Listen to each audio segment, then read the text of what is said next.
they give the impression that stop, question, and frisk is over, that it's unconstitutional. It's not. It is the most basic tool of American policing. It is used by every police officer, every police department in America. The term stop, question, and frisk is a relatively recent phenomenon. The appropriate term is reasonable suspicion stops. That's the term used in Terry versus Ohio.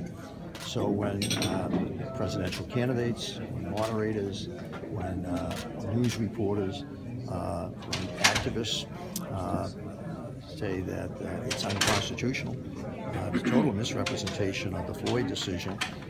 She didn't say it was unconstitutional. Matter of fact, she used language to indicate that it was constitutional, but it was her belief in her decision that the application of it by the NYPD was racially disproportionate and thus was unconstitutional in its practice by the NYPD. But what happens here, it sets the stage that the cop out there trying to police, and the first reaction, hey, you can't bother me, you can't stop me. I'm sorry, if you're engaged in activity that gives that officer reasonable, objective suspicion that you're about to commit a crime, that he or she has the right to stop you.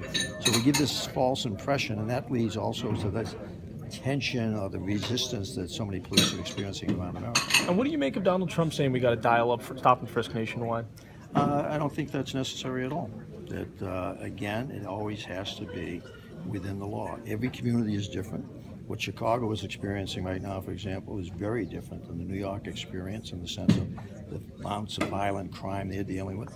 Might Chicago need more reasonable suspicion stops to deal with their problem in New York, which is having a much less problem? The analogy I made about different cities, different patients, different diagnoses, different amounts of medicine, and stop, question, and frisk, reasonable suspicion stop is one form of medicine that can be applied to an illness, and that illness is a serious crime.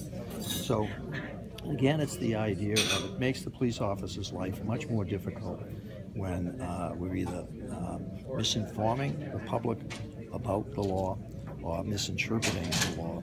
And I think that's on the stop, question, and frisk, reasonable suspicion stop issue.